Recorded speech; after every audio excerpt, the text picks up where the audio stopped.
নমস্কাৰ মা বেটা লাইফষ্টাইলৰ ভিউৱাৰসকলৰ আজিৰ লৈ অনা ৰেচিপি হৈছে মানিমুনিৰ বৰা। এয়া মানিমুনি এতিয়া ওলোৱা মানিমুনিৰ লগত বনোৱা হৈছে। এয়া যে দেখিছে এয়া মানিমুনি মই মিক্সিত ধুনীয়াকৈ পিচি ল'লোঁ। পেষ্টটো খুব মিহিকৈ পিচি লোৱা হ'ল আৰু যিহেতু স্বাস্থ্যৰ কাৰণে বিৰাট উপযোগী যিহেতু গতিকে আৰম্ভ কৰিছোঁ। এয়া মানিমুনি দিবলৈ বন্ধাকবি, পিঁয়াজ, নহৰু, আদা আৰু জলকীয়া সৰু সৰুকৈ কুটি ইয়াত মই মিক্স কৰি দিম যাতে ইয়াক অলপ বৰাৰ নিচিনাকৈ বনাবলৈ সুবিধা হয়। যিহেতু অকল মানিমুনিৰে বৰ বনালে খাবলৈ ইমান ভাল নালাগিব, অকণমান তিতি তিতি ভাৱ আহিবও পাৰে হয়তো। গতিকে মই ইয়াত অকণমান পাচলি মিক্স কৰিলোঁ। আপোনালোকে নিজৰ উপযোগী আপোনালোকে ভাল পোৱা অনুসৰি ব্যৱহাৰ কৰিব পাৰে। ইয়াতে গাজৰ বা তিয়ঁহো মিক্স কৰিব পাৰে, আদা জলকীয়াও সৰহকৈ দিব পাৰে। যিহেতু মোৰ ল'ৰা ছোৱালী আছে গতিকে মই নবনালোঁ। ইয়াতে লগতে মই অকণমান বেচন মিক্স কৰিছোঁ যাতে বেচনে ইয়াৰ কোটিংটোত সহায় কৰিব। অকণমান ইয়াতে হালধি আৰু সোৱাদ অনুযায়ী অকণমান নিমখ দিব বা আপোনালোকে অন্য মছলাও ব্যৱহাৰ কৰিব পাৰে।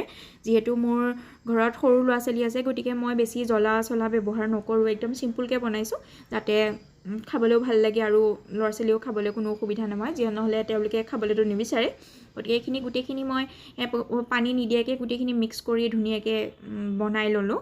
আৰু এয়া যে দেখিছে ইয়াতে মই বেচন অকণমান কমি গৈছিলে আৰু অলপ মিক্স কৰিব পাৰে। এয়া মই মানিমুনিৰে বাচি থকা ৰসকণ তাত দি দিছোঁ, বেলেগ মই পানী ব্যৱহাৰ কৰা নাই। ধুনীয়াকৈ লাডু বনাই ল'লোঁ। আপোনালোকে নিজৰ নিজৰ শ্বেপত লাডু বনাব বা যেনেকৈ ভাল পায় আপোনালোকে গোটেইখিনি লাডু বনাই ল'ব।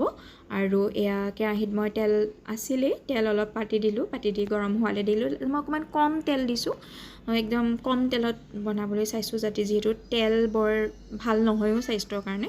গতিকে তেল খাবলৈ নোখোৱাটোৱে ভাল, কিন্তু তথাপি তেল নহ'লে যিহেতু নিসিজিব গতিকে মই অকণমান তেলত কম জুইতে ভালকৈ তেলখিনি গৰম হ'বলৈ দি চালোঁ। আৰু ইয়াতে মই কম জুইত কম তেলত স্বাস্থ্যৰ কাৰণে উপযোগীকৈ বনাবলৈ লৈছোঁ।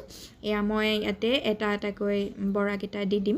বৰাকেইটা দি কম জুইতে সেই লুটিয়াই ভাজিম। অকণমান মানে কৰ্মচমচীয়া হ'বলৈ দিম, নহ'লে খায়ো ইমান ভাল নালাগিব। একবাৰ সুপুকা হ'লে বৰাবোৰ বৰ এটা ভাল নালাগে।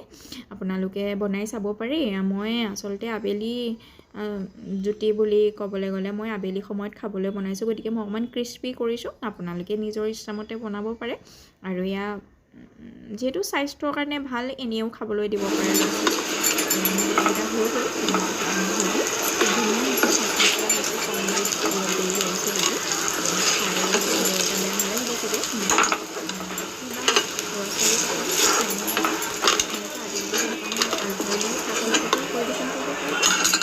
এনেও খাব পাৰিব।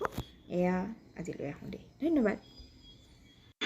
এয়া মই আবেলি ঘৰত বনোৱা টমেটো চচৰ সৈতে কৰিছোঁ। আপোনালোকৰ ভিডিঅ'টো ভাল লাগিলে লাইক ছাবস্ক্ৰাইব কৰিবলৈ নাপাহৰিব। ধন্যবাদ।